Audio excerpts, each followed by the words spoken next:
సామాన్యుడి స్వరంగా గొంతు విప్పుతూ ప్రజారోగ్యంపై స్వతంత్ర న్యూస్ ఛానల్ గత వారం రోజులుగా అయితే రాష్ట్ర వ్యాప్తంగా పాల కల్తీ మీద అయితే కనుక అనేక డ్రైవ్లు అయితే నిర్వహించింది. రాష్ట్ర వ్యాప్తంగా అన్ని జిల్లాల్లోనూ పాల కల్తీ ఏ విధంగా జరుగుతుంది, పాల కల్తీ కారణంగా ప్రజల ప్రాణాలు అయితే హరిస్తున్నాయి. కాబట్టి ప్రజలందరూ కూడా అవగాహన కల్పించుకోవాలి. అలాగే రాష్ట్ర ప్రభుత్వం కూడా దీని మీద ఎప్పటికప్పుడు స్పందిస్తూ దాడులు చేస్తూ ఏదైతే పాల కల్తీ జరుగుతుందో దాన్ని నివారించే ప్రయత్నం చేయండి అని చెప్పేసి అయితే రాష్ట్ర వ్యాప్తంగా కూడా ఈ స్వతంత్ర ఛానల్ అయితే కనుక ఒక అవేర్నెస్ అయితే కల్పించింది. అయితే తాజాగా అయితే కనుక రాజమండ్రిలో ఒక ఇన్సిడెంట్ అయితే చోటు చేసుకుంది. ఇది చాలా బాధాకరం. పాల కల్తీ కారణంగా అయితే 5గురు అయితే మృతి చెందారు. అయితే రాష్ట్ర ప్రభుత్వం అయితే కనుక 4గురు మృతి చెందారని చెప్తున్నప్పటికీ కనకరత్నం అనే మహిళ కూడా ఈ ఏదైతే 4గురు చనిపోయారో వారికంటే ముందే కనకరత్నం అనే మహిళ కూడా చనిపోయిన పరిస్థితి ఉంది. అయితే తాజాగా ఇప్పటి వరకు చూస్తే కనుక సుమారు పాల కల్తీ కారణంగా 5గురు అయితే చనిపోయిన పరిస్థితి ఉంది. దీని మీద అయితే కనుక అంటే అటు అధికారులు కానీ ఇటు ప్రభుత్వం కానీ ఇప్పటికే స్పందించింది. అయితే రాష్ట్ర ప్రభుత్వం కూడా దీని మీద అయితే అసెంబ్లీ వ్యాప్తంగా కూడా దీని మీద చర్చ అయితే నడిచింది. ఇప్పటికే ఈ పాల కల్తీ కారణంగా చనిపోయిన కుటుంబాలకైతే కనుక 10 లక్షల ఎక్స్‌గ్రేషియా ఇస్తున్నాము. అలాగే ఏదైతే ఆసుపత్రిలో చికిత్స పొందుతున్నారో ఆయా కుటుంబాలకైతే కనుక వైద్య ఖర్చులు నిమిత్తం మేము భరిస్తామని చెప్పేసి అయితే రాష్ట్ర ప్రభుత్వం ఇప్పటికే ప్రకటించింది. అయితే ప్రభుత్వం దీని మీద అయితే ఒక ప్రత్యేకమైన దర్యాప్తు బృందాలను కూడా పంపించింది. రాష్ట్ర వ్యాప్త బృందాలను కూడా రాజమండ్రి లాలా చెరువు, అలాగే చోడేశ్వర నగరు, అలాగే సరస్వతి నగరు ఆ ప్రాంతాలకైతే కనుక ఈ వైద్య బృందాలను కూడా పంపించారు. ఏదైతే రాజమండ్రిలో అయితే కనుక గత 10 సంవత్సరాల నుంచి కోరుకొండ మండలం నరసాపురం గ్రామానికి చెందిన గణేష్ అనే వ్యక్తి అయితే కనుక 10 సంవత్సరాల నుంచి అయితే పాలు సరఫరా చేస్తున్న పరిస్థితి ఉంది. అయితే ఈ పాలు సరఫరా చేస్తున్న క్రమంలో గత మహాశివరాత్రి రోజునైతే కనుక ఏదైతే లీటరు తీసుకుంటున్న కుటుంబాలకైతే అధిక మొత్తంలో అంటే 2 లీటర్లు కూడా పాలు అయితే సరఫరా చేశారు. అయితే ఈ సందర్భంగా అంటే అధికంగా పాలు ఇవ్వాల్సిన నేపథ్యంలో అయితే కనుక కల్తీ జరిగిందేమోననేది అయితే కనుక ప్రాథమికంగా అయితే పాలలో అయితే కల్తీ జరిగిందని ఇప్పటికే రాష్ట్ర ప్రభుత్వం కావచ్చు, అధికారులు కావచ్చు గుర్తించారు. అంటే అనేక క్యాన్లు ఉన్నా కానీ ఒక క్యాన్లో అయితే కనుక కల్తీ జరిగింది. ఈ కారణంగానే ప్రజలైతే కనుక ఇబ్బందులు పడుతున్నారు, ఆసుపత్రిలో జాయిన్ అయ్యారు. చివరికి కిడ్నీలు కూడా పాడైన పరిస్థితి అయితే ఉందని చెప్పేసి ఇటు ప్రభుత్వం కానీ అధికారులు కానీ గుర్తించిన పరిస్థితి ఉంది. సుమారు 25 మంది అయితే కనుక ప్రభుత్వ ఆసుపత్రుల్లో కావచ్చు, ప్రైవేట్ ఆసుపత్రుల్లో కావచ్చు గత వారం రోజులుగా అయితే కనుక వైద్యం పొందుతున్నారు. ఇప్పటికీ కూడా సుమారు 15 మంది అయితే కనుక ఇటు రాజమండ్రి కావచ్చు, అటు కాకినాడ కావచ్చు ప్రైవేట్ ఆసుపత్రులు అయితే కనుక చికిత్స పొందుతూ కిడ్నీలు పాడైపోయాయి, యూరిన్ స్ట్రక్ అయిపోయింది, కడుపు ఉబ్బింది, అలాగే కాళ్ళు వాపులు వస్తున్నాయి అని చెప్పేసి అయితే కనుక ప్రజలందరూ కూడా ప్రైవేట్ ఆసుపత్రుల వైపు వెళ్లాల్సిన పరిస్థితులు అయితే దాపురించాయి. దీనికి సంబంధించి కూడా రాష్ట్ర ప్రభుత్వం అయితే కనుక ప్రత్యేకమైన బృందాలతో అయితే దర్యాప్తు అయితే చేస్తుంది. ఏదైతే చోడేశ్వర నగర్ ఉందో, అలాగే లాలా చెరువు, అలాగే సరస్వతి నగర్ సంబంధించి కూడా ఈ ప్రాంతాల్లో అయితే కనుక ప్రత్యేకమైన 14 బృందాలను కూడా ఏర్పాటు చేసి ప్రతి ఇంటికి కూడా సర్వేలు చేస్తున్నారు. అలాగే ఏదైతే కల్తీ జరిగిందో, పాల కల్తీ జరిగిందో, ఎవరైతే ఈ పాలు సేవించారో వారందరి రక్త నమూనాలను కూడా సేకరించి ఇవన్నీ కూడా సెంట్రల్ సైన్స్ ల్యాబొరేటరీకి కూడా పంపించిన పరిస్థితి ఉంది. ఒక 24 గంటల్లో అసలు ఏం జరిగింది, ఏం కల్తీ జరిగింది అనే దాని మీద కూడా విచారణ చేయడానికైతే రాష్ట్ర ప్రభుత్వం అయితే ఇప్పటికే బృందాలను కూడా పంపించింది. ల్యాబొరేటరీలు కూడా ఈ రక్త నమూనాలు కూడా వెళ్ళిన పరిస్థితి ఉంది. అది ఏదైతే చోడేశ్వర నగర్లో ముఖ్యంగా ఏదైతే సుమారు 5గురు చనిపోయారో వీరందరికీ కూడా ఆయా కుటుంబాల్లో అందరికీ కూడా మద్దతు ప్రకటించడంతో పాటు ఏదైతే ఎక్స్‌గ్రేషియా కూడా ఇస్తామని చెప్పేసి రాష్ట్ర ప్రభుత్వం అయితే చెప్పినప్పటికీ ఇప్పటికీ కూడా ఐజీ అంటే పోలీస్ ఐజీ కూడా నిన్న ఏదైతే ఈ పాలు వ్యాపారం ఉన్నాడు గణేష్ ఇంటికి కూడా కోరుకొండ మండలం నరసాపురంలోకి అయితే వెళ్ళి ఆయన ఇంటి దగ్గర కూడా తనిఖీలు చేశారు. వరలక్ష్మి మిల్క్ డైరీ ద్వారా ఇతనైతే కనుక పాలు సరఫరా చేస్తున్నారు.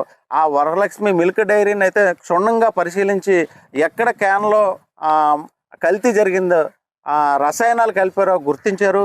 దీనికి సంబంధించి కూడా ఇప్పటికే గణేష్ని అయితే అరెస్ట్ చేశారు, సెంట్రల్ జైలుకి అయితే పంపించారు. ఇటు బొమ్మూరులో కావచ్చు, అటు లాలా చెరువు కావచ్చు పోలీస్ స్టేషన్లో కూడా అతని మీద అయితే 4 కేసులు కూడా పెట్టి అతను అరెస్ట్ చేసిన పరిస్థితి ఉంది. అయితే ఇంకా దీనికి సంబంధించి పాలలో ఇంకా ఏం కలిసింది, అసలు ఎందుకు కలిపాడు అనే దాని మీద అయితే కనుక అతని నుంచి విచారణ అయితే చేస్తున్న పరిస్థితులు పోలీసులు కావచ్చు, ఇటు ఫుడ్ సేఫ్టీ అధికారులు కావచ్చు.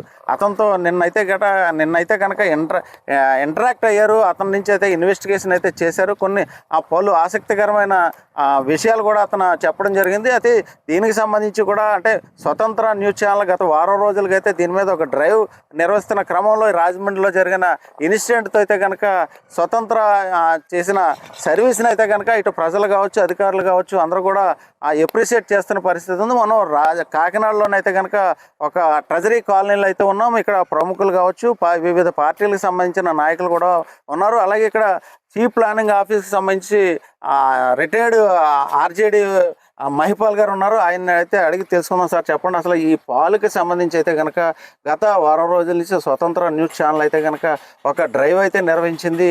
అనేక డైరీల్లో అయితే కనుక పాలు కల్తీ జరుగుతుంది. సుదూర ప్రాంతాలకి ఈ డైరీని పంపించే క్రమంలో అయితే కనుక ఈ రసాయనాలను కలిపి నిల్వ ఉండే దానికోసం అయితే ప్రయత్నం అయితే జరుగుతుందని చెప్పేసి స్వతంత్ర న్యూస్ ఛానల్ అయితే కొన్ని కథనాలు కూడా ప్రకటించింది. ముఖ్యంగా ఈ డైరీలలో జరిగిన పాలు కల్తీ కారణంగా ఇప్పుడు రాజమండ్రిలో కూడా కొంతమంది అయితే చనిపోయారు. అసలు మనం దీన్ని ఏ విధంగా చూడొచ్చు అంటారు?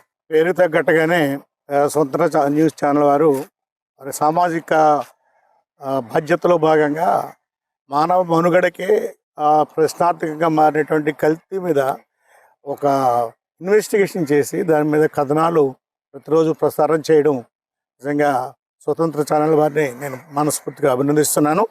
ఎందుకంటే కల్తీ సర్వసాధారణం అయిపోయింది. అది పాలనే కాదు, నీళ్ళనే కాదు, ఆహారంలో కూడా కల్తీ జరుగుతుంది. ప్రతి చోట కల్తీ ఉంది. దీనివల్ల మానవ మనుగడ, మానవ జాతి మనుగడకే ముప్పు వాటిల్లింది. దీన్ని ప్రారంభంలోనే మనం దాన్ని అధిగమించకపోతే లేకపోతే అరికట్టకపోతే కనుక వచ్చే రోజుల్లో మరింత విష ప్రభావం చూపించే ప్రభావం కనిపిస్తుంది. కాబట్టి దీన్ని ఈరోజు రాజమండ్రి రావడం కాదు, గత 2 సంవత్సరాల ముందు చూసినట్టయితే హైదరాబాద్లో కూడా మెదక్ జిల్లాలో రోడ్డు ప్రక్కన ఉన్నటువంటి ఒక ఈ మిల్క్ వెండారు యూరియా కలపడం చూస్తాం. జరుగుతున్నది ఏంటంటే కేసులు పట్టుకుంటున్నారు, బుక్ చేస్తున్నారు, కానీ వాళ్ళని పనిష్ చేయట్లేదు. అందువల్ల ఏమవుతుందంటే వాళ్ళు విచ్చలవిడిగా మళ్ళీ అదే కార్యక్రమాన్ని చేపడుతూ ఉన్నారు.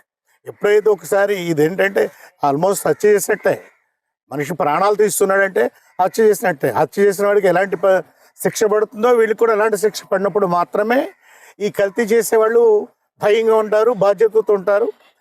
అంతేగాని మనం ఏం చేస్తున్నాము, పట్టుకుంటున్నాము, పేపర్లో వస్తుంది, 2వ రోజున అతను విడిచిపెట్టేస్తున్నాం. ఇంతవరకు మనం చరిత్రను చూస్తే కనుక ఈ కల్తీ చేసిన వారిని శిక్షించిన దాఖలాలు చాలా చాలా తక్కువగా ఉంటాయి. కల్తీ లేదంటాక లేదు, అందరికీ తెలిసినటువంటిది. ప్రతిరోజు కల్తీ గురించి మాట్లాడుతున్నాం. పాలే కాదు, నీళ్ళే కాదు, పెరిగే కాదు, ఆహారమే కాదు, ప్రతి విషయంలో కూడా మనం కల్తీ కనిపిస్తూ ఉంది. దీనికి సంబంధించి ఒక ప్రత్యేకమైన డిపార్ట్మెంట్ కూడా ఏపీ స్టేట్ గవర్నమెంట్లో ఉంది.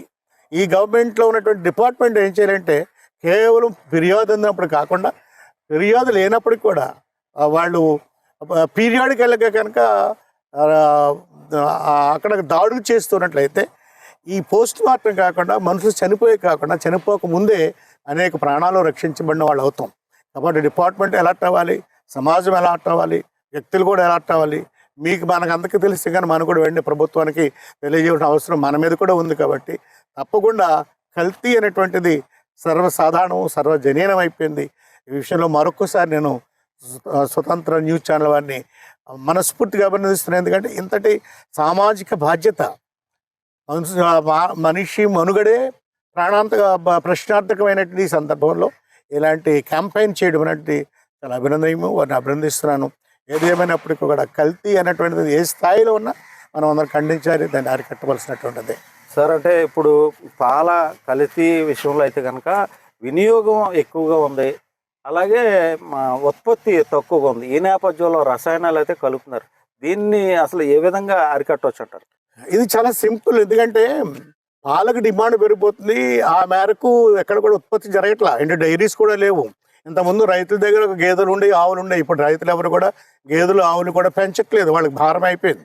అది కూడా కాస్ట్లీ అయిపోయింది. ఒకటి 25,000, 50,000, 70,000 ఒక గేదెని కొనాలంటే ఏ రైతు కూడా అంత డబ్బులు ఖర్చు పెట్టి ఒక గేదెని పాడి గేదెని కొని పాలు ఇచ్చేటువంటి సందర్భాలు చాలా తక్కువైపోయాయి. ఈ గ్రామాల్లో కూడా మీరు చూస్తే కనుక రైతులు కూడా గేదెలు కానీ పశువులు కూడా ఎవరు కూడా పెంచట్లేదు.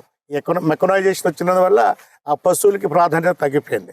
అందువల్ల ఏం చేస్తారంటే అడ్డదారి దొక్కుతున్నారు. ఎప్పుడైతే డిమాండ్ పెరిగిపోయిందో ఈ లుక్రేటివ్ బిజినెస్ అయిపోయింది. పాలోటి నీలోటి పెరిగొట్టి చాలా లాభదాయకమైన వ్యాపారం అయిపోయి ఏదో రీతిలో వచ్చి పాలు ఉన్నాయంటే లేవంటాక లేదు, వాడు 24 గంటలు కూడా పాలు అమ్మే పరిస్థితి ఉంది. దీన్ని మనం అసలు ఎందుకు ఇలా జరుగుతున్న దాని గురించి మనం అక్కడ పరిశీలన చేయాలి. పాలు అమ్ముకుంటున్నాడు, పెరుగు అమ్ముతున్నాడు, పెరుగు ఉంది, చికెన్ పెరుగు అంటున్నాడు. చికెన్ పెరుగులో వరిపిండి కలిపితే చికెన్ పెరుగు అయిపోతుంది. గతంలో ఏం చేసేవారు, పాల పౌడర్ కలిపేవారట. పాల పౌడర్ కూడా కాస్ట్లీ అయిపోయింది కాబట్టి చీప్గా వస్తున్నటువంటి వరిపిండి కలిపేస్తారు, చికెన్ పెరుగు అంటున్నారు, ఇచ్చేస్తున్నారు. మనం దాన్ని ఐడెంటిఫై చేయలేకపోతున్నాం. సామాన్యమైన ఎవరు కూడా ఇలాంటి తేడాన్ని కనిపెట్టలేడు.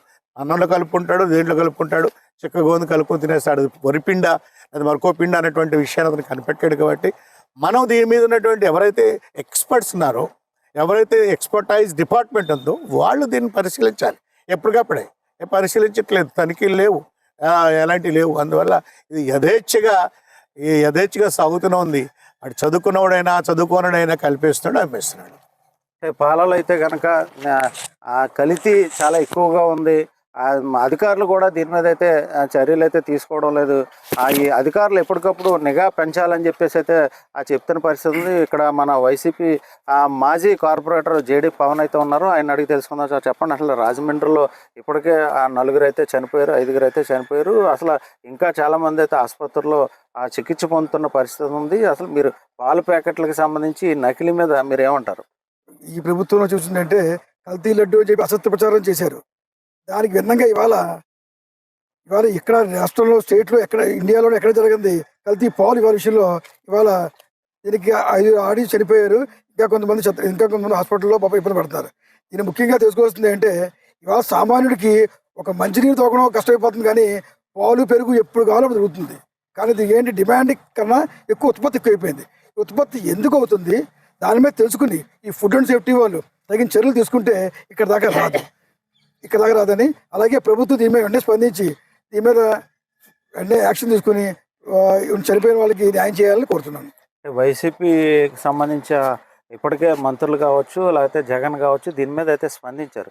అదే అక్కడ లోకల్గా కూడా ఈరోజు రాజమండ్రిలో కూడా విడుదల రజని, అలాగే మాజీ మంత్రులు కూడా సందర్శించి బాధితులకి అండగా ఉండాలని పర్యటన చేస్తున్నారు. మీ పార్టీ నుంచి దీని మీద స్టాండ్ ఏంటి? మా పార్టీ నుంచి దీని మీద కంపల్సరీగా స్టేట్ వైడ్ అంతా కూడా మేము ఇక్కడ కల్తీ పాలు వల్ల ఎవరు ఇబ్బంది పడినా, ఎవరు చనిపోయినా వాళ్ళు కంపల్సరీ స్పందిస్తాం. మేము ఎక్కడున్నా మేము అందరినీ పరామర్శిస్తా చెప్పి తెలియజేస్తున్నాం. అలాగే రాజమండ్రి సంఘటనకు సంబంధించి అయితే కనుక అనేక మంది అయితే మన దగ్గర స్పందించడానికి సిద్ధంగా ఉన్నారు. ఒక ఇంజనీరు, అలాగే ఈ ట్రెజరీ కాలనీకి సంబంధించిన ప్రముఖులు అక్కడ రామ్జీ ఉన్నారు, ఆయన అడిగి తెలుసుకున్నాం. సార్ చెప్పండి, అసలు ఈ రాజమండ్రి ఇన్సిడెంట్ మీద మీరు ఏ విధంగా స్పందిస్తారు? ఇది స్వతంత్ర ఛానల్ 6 రోజుల నుంచి వరుసగా కథనాలు ఇస్తున్నాం దీని మీద. ముందుగా ఈ ఛానల్కి థ్యాంక్స్ చెప్పాలండి. తర్వాత ఇప్పుడు గవర్నమెంట్ కూడా వెంటనే స్పందించింది. డిప్యూటీ సీఎం గారు చాలా స్పీడ్గా ఉన్నారు ఈ విషయంలో. క్షతగాతులు అంటే ఇంకా 8 మంది సీరియస్గా ఉన్నారని వార్తలు వస్తున్నాయండి. సో గవర్నమెంట్ అయితే పాజిటివ్గానే ఉంది. సో ఇక ముందు నాట్ ఓన్లీ పాలు అండి, కల్తీ అన్నది ఫుడ్ మీద కూడా జరుగుతుంది. బిర్యానీల్లో వీటిలో కూడా మనకి జంతు కళేబరాలని ఒక ఆయిల్ తయారు చేసి మరీ చేస్తున్నారు. అది కూడా ఈ మధ్య పట్టుకుంటున్నారు ఫుడ్ సేఫ్టీ వాళ్ళు. ఇప్పుడు ఏదో న్యూస్లో వచ్చింది, 2 రోజులు ఊపేస్తున్నారు, తర్వాత వదిలేస్తున్నారు. ఇదే కంటిన్యూస్గా ఉండి పట్టుకుంటే అండి చాలా మటుకు ఇలాంటివన్నీ కల్తీ అని, మన ఆరోగ్యమే కదా ఇవన్నీ కూడా పాడేది. సో నాట్ ఓన్లీ పాలు అంటే ఇప్పుడు పాలు వచ్చింది కానీ పాలు టాపిక్, తర్వాత మన తినే తిండి ప్రతి దాంట్లో కల్తీ జరిగిపోతుంది. సో దీన్ని కూడా అరికట్టాలని ఫుడ్ సేఫ్టీ వాళ్ళు. సో గవర్నమెంట్ మన డిప్యూటీ సీఎంగా దీని మీద కూడా దృష్టి పెట్టారు. సో గవర్నమెంట్ అయితే పాజిటివ్గానే ఉంటుంది. ఈ కల్తీ పాలకు సంబంధించి అయితే కనుక మరో యువకులు అక్కడ రాజుగారు అయితే ఉన్నారు, ఆయన అడిగి తెలుసుకున్నాం. సార్ చెప్పండి, అసలు దీనికి సంబంధించి అయితే ఇప్పటికే గవర్నమెంట్ అయితే స్పందించింది. అయితే ఇంకా నిఘా పెంచాలి, అధికారులు అయితే కనుక ఎప్పటికప్పుడు ఈ తనిఖీలు చేస్తే కనుక ఇలాంటి అక్రమాలని అరికట్టవచ్చు అని చెప్పేసి అయితే కనుక స్థానికులు చాలా మంది అయితే చెప్తున్నారు. మీరేమంటారు దీని గురించి? ఈ కల్తీ పాలు జరుగుతుంది కదండి, ఏదైనా ఇన్సిడెంట్ జరిగినప్పుడే ప్రభుత్వాలు స్పందించకుండా కొంచెం బిఫోర్గా ఏదైనా చర్యలు తీసుకుంటే కొంచెం బాగుంటుంది. ఈ పాలల్లో కల్తీ జరుగుతుందని ఈ విషయాన్ని అంతటినీ ప్రజలకు దృష్టికి తీసుకెళ్ళడం అనేది ఈ స్వతంత్ర ఛానల్ ద్వారా జరుగుతున్నందుకు చాలా అభినందనీయం. వెరీ గుడ్ అండి. అంటే ఇప్పటికే దాదాపు 4-5 అయితే చనిపోయారు, ఇంకా చాలామంది అయితే ఆసుపత్రిలో చికిత్స పొందుతున్నారు. వాళ్ళందరికీ కూడా గవర్నమెంట్ అయితే మేము యాక్షన్ తీసుకుంటామని చెప్తుంది. గవర్నమెంట్ కూడా ఎక్కువగా దాని మీద అయితే దర్యాప్తు అయితే చేస్తుంది. ఇంకా ఏ విధమైన చర్యలు తీసుకుంటే బాగుంటుంది అంటారు ఈ నకిలీని అరికట్టడానికి? ఈ ఫుడ్ అండ్ సేఫ్టీ వాళ్ళు దీని మీద చర్యలు తీసుకోవాలండి. ముఖ్యంగా వాళ్ళ డిపార్ట్మెంట్ కొంచెం బలంగా ఉంటే ఇలాంటివి కొంచెం అరికట్టచ్చు. రెండోది, ఇవాళ పాలైంది, రేపొద్దున ఇంకోటి అవుద్ది, రేపొద్దున ఇంకోటి అవుద్ది. తర్వాత ఏదో మనం ఇన్సిడెంట్ జరిగిన తర్వాత ఇలాగ పోస్ట్ మార్టం చేసే కంటే బిఫోర్గా ఈ డిపార్ట్మెంట్ బలోపేతం అయితే, ఎందుకంటే మనకు ముఖ్యమైనది ఫుడ్ అనేది, మనకు చాలా పాలు, ఫుడ్ ఇదంతా కూడా మనకు చాలా ముఖ్యమైన విషయం. ఈ డిపార్ట్మెంట్ బలోపేతం చేస్తే ఇలాంటివి ముందు ముందు జరిగిపోయిన తర్వాత కాకుండా బిఫోర్గా కొంచెం వీళ్ళు చర్యలు తీసుకుంటే బాగుంటుందని మనం అండి. ఇది ఇక్కడ ఉన్న తాజా పరిస్థితి. అంటే ఇక్కడ ఏదైతే కల్తీ జరుగుతుందో కల్తీకి సంబంధించి అయితే కనుక అందరూ కూడా అలర్ట్గా ఉండాలి. ఏదైతే ముఖ్యంగా ఆ డిపార్ట్మెంట్ ఫుడ్ సేఫ్టీకి సంబంధించిన యంత్రాంగం అంతా కూడా అలర్ట్గా ఉండి ఎప్పటికప్పుడు దాడులు చేస్తూ ఏదైతే కల్తీ జరుగుతుందో కల్తీకి సంబంధించి కూడా మీరు అరికట్టేందుకోసం ప్రయత్నం చేయాలి. మరోవైపు అయితే కనుక ప్రభుత్వం కూడా దీనికి సంబంధించి వెంటనే స్పందించి ఉంటే బాగుండేది. ఏదో ఇన్సిడెంట్ జరిగిన తర్వాత కాకుండా ముందుగానే మేల్కొని ఏదైతే ప్రజల ప్రాణాలను కాపాడడం కోసం, అలాగే కల్తీని అరికట్టడం కోసం తక్షణం చర్యలు తీసుకుంటే మంచిదని చెప్పేసి ఇక్కడైతే స్థానికులు అయితే భావిస్తున్న పరిస్థితి ఉంది. ఇది తాజా పరిస్థితి. వీడియో జర్నలిస్ట్ శ్రీధర్తో నవీన్, స్వతంత్ర న్యూస్, కాకినాడ నుంచి.